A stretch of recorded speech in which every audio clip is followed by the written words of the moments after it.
Good morning, students. I'm going to get ready to teach you. This is lesson 2-3. There's a few things I want to review before we do that. So let's go ahead and get started.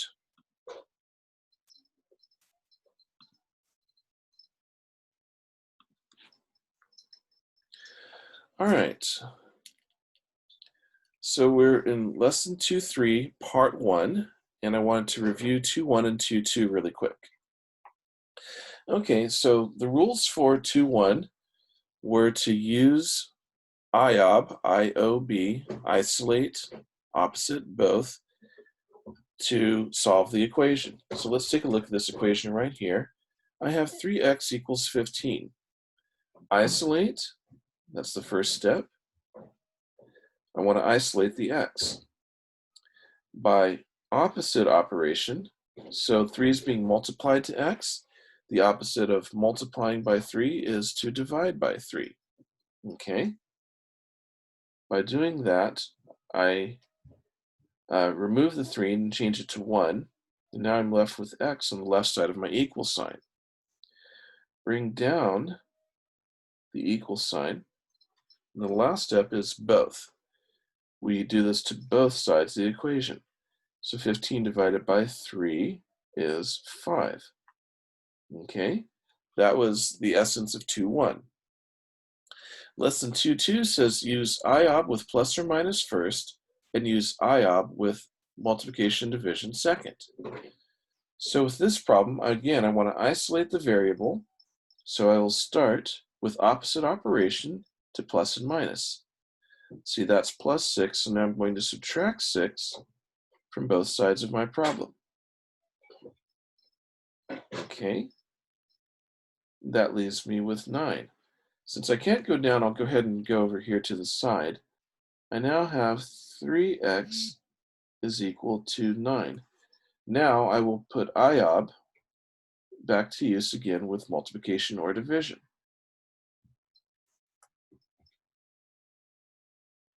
And again to both sides of the equation. Opposite operation to both sides of the equation. 9 divided by 3 is 3. Okay? So I just wanted to review that with you because that's going to be necessary to do 2-3. Now, the lesson 2-3 is for solving multi-step equations. Okay? I want to explain what I mean by multi-step. So lesson 1-1 was one step, lesson 2-1 was one step, 2-2 is two-step equations. Now, you would think that the next one would be multi-step equations. That kind of makes sense. And it says multi-step because it's not specifically 3 steps.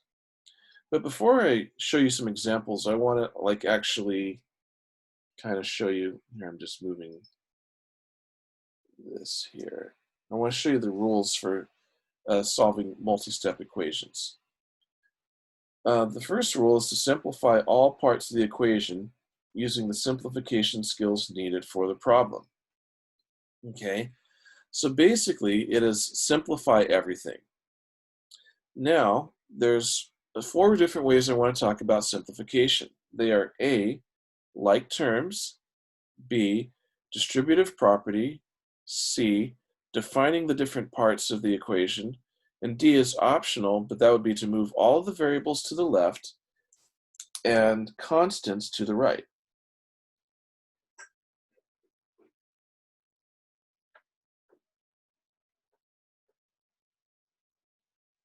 Now, what I mean by constants are numbers that are actually written as just a regular number. Variable is a letter, a constant is a number. Okay? To be more specific, a variable is an unknown number that's being represented by a letter. Okay? So what I'm going to do is I'm going to show you how to simplify. Okay, so for question A and for question D, the first step is to simplify. Now, type A says like terms. I just want to make sure you know what I'm talking about. When I'm saying A, I mean this A here, and D, I mean this D right here. Okay? Here's the problem. It is 5 is equal to 5m minus 23 plus 2m. So the first thing I see is that there are like terms here, like terms. I have the like terms 5m and 2m. So in order to simplify those, I'm going to add them together. But wait, there's a 23 right in the middle of it. Don't worry about the 23 right in the middle of it. Just add your like terms together. Okay? So I have 5m and 2m is equal to 7m. So now I'm going to go ahead and write 7m because I added this and this together. Okay, now everything that's left I'm going to go ahead and rewrite in my equation. So now I have 5 is equal to 7m minus 23. My next step is I will, and I didn't really write this, I probably should have written this up here, but step 2 is basically to do either lesson 2-1 or 2-2, which is what we had started with. Okay, so basically the rule is to simplify all parts of the equation and then to go back to the lessons from before. Okay, so let's see. So now what I have to do is I have to get rid of subtraction by addition here.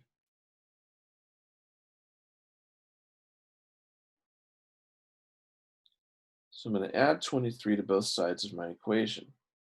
Okay, so 23 plus 5 is 28 is equal to 7m. Because I canceled that and I canceled, or not canceled, but I had added that there. Forgive me, I didn't leave a lot of room, so I'm moving it over here to the side. Now, D is optional, but that is, I like to have my variable on the left just because I'm used to that, and my number on the right. So, usually when it gets to the almost simplified, that would be a good time to do that. The reason I say that is because if you do it when it's still in this form and start moving stuff around, sometimes you might make a mistake and put something in the wrong place, okay? So get it in simplest form, and then we do IOB again, isolate opposite both. Let's see, 7 divided by 7 is 1. 1 times m is m. Bring down the equal sign. 28 divided by 7 is 4. Okay, so that's how you would solve with like terms. So let me state again, within your equation, if there are like terms that need to be combined, combine them first. And then go to, like how we did with lesson 2-2, which is use isolate opposite both with plus and minus first, then use isolate opposite both with multiply and divide second. Okay? Now, part B said to distribute or use distributive property. So in this equation, I have these parentheses that are like in the way and I need to get rid of them. So what I'm going to do to get rid of them is I'm going to distribute. So I have negative 8 times 2x. So what's 2 times negative 8? That would be negative 16x. Okay. Now you notice the term 2x, I don't have to go negative 16 times 2 and then negative 8 times x. I don't have to write them separate because this is considered one number even though it has two parts. So I kind of multiply my number here to the coefficient. By the way, coefficient just means the number in front of a variable. Okay. And then that would be my new answer. So negative 8 times 2 would be negative 16. Negative 8 times 2x would be negative 16x. I hope that makes sense. Now, one thing that people mess up with on distributing, they see the first part, but they forget to do the second part. So remember, you have to do the second part as well. You're multiplying it to both parts. So now I have negative 8 times negative 1. Well, 8 times 1 is 8, but since the rule is if I have the same signs, negative and negative, then my answer is positive. Okay, now that's with multiplication. Now you might be like, wait, no, you're subtracting here. Listen for a second. I'm not subtracting. This is negative 8 by parentheses here times whatever is in the parentheses. So negative 8 times negative 1 is positive 8. Okay. Now that may look like minus 1, but for our purposes, it is considered negative 1. Why? Because I'm multiplying something outside the parentheses to a term and its sign inside the parentheses. Okay. Now, for example, if we knew what x was at this point, then we could treat it as minus 1, but we don't. So in this case, we treat it like it's negative 1. Okay. Now I'm going to rewrite the rest of my problem. Now that I've distributed, now I have a problem that I can solve. Okay. So I'm going to subtract 8 from both sides. Remember, IOB being applied to, let's see, 36 minus 8 would be 28. Okay. So now I have negative 16x is equal to 28. So I divide both sides by negative 16. And I'm going to have 8x is equal to negative 28/16. Okay. Now I can reduce that, or I can, simplify it and write it as a negative mixed number. But for our purposes, I'm just going to leave it as such. Okay. All right. So question C, I wanted to define the parts. It says see page 102. So I was going to put page 102 here. There's a problem solving a multi-step problem. It says Martha takes her niece and nephew to a concert. She buys t-shirts and bumper stickers for them. Bumper stickers cost $1 each. Martha's niece wants 1 shirt and 4 bumper stickers, and her nephew wants 2 shirts but no bumper stickers. If Martha's total is $67, what is the cost of 1 shirt?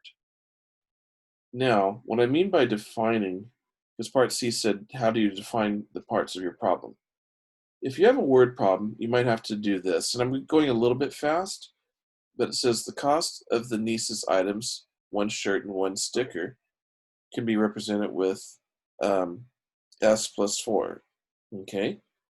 The cost of the nephew's items are 2 shirts, so that would be 2S. So S is representative of shirts, and then since the stickers are, there was 4 stickers, then the total is 67. So if you can define these parts, then you can sort of turn it into an equation. So I have S plus 4 in parentheses plus 2S is equal to 67. Now I wanted to kind of work on the problem. You can probably look ahead and see the answer if you have your book open to page 102. But let's go ahead and work the problem together.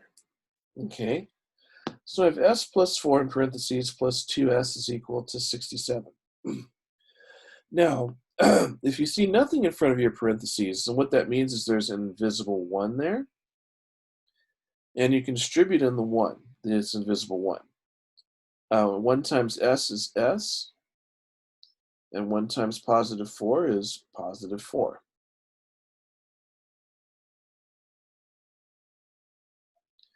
So in essence, what I did here is I distributed. But another way you can look at it is if you have parentheses and there's nothing in front of it or behind it touching the parentheses other than an operation, then you can just drop the parentheses. Okay?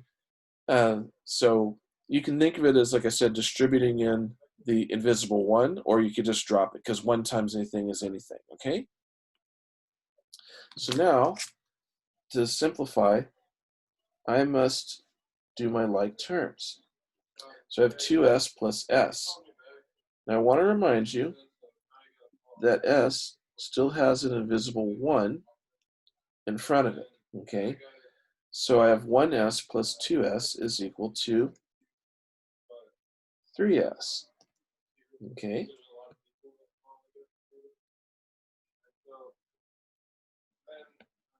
So I have 3s plus 4 is equal to 67. So if I subtract 4 from both sides of my equation, then I have 3s equals 63, because 67 minus 4 is 63.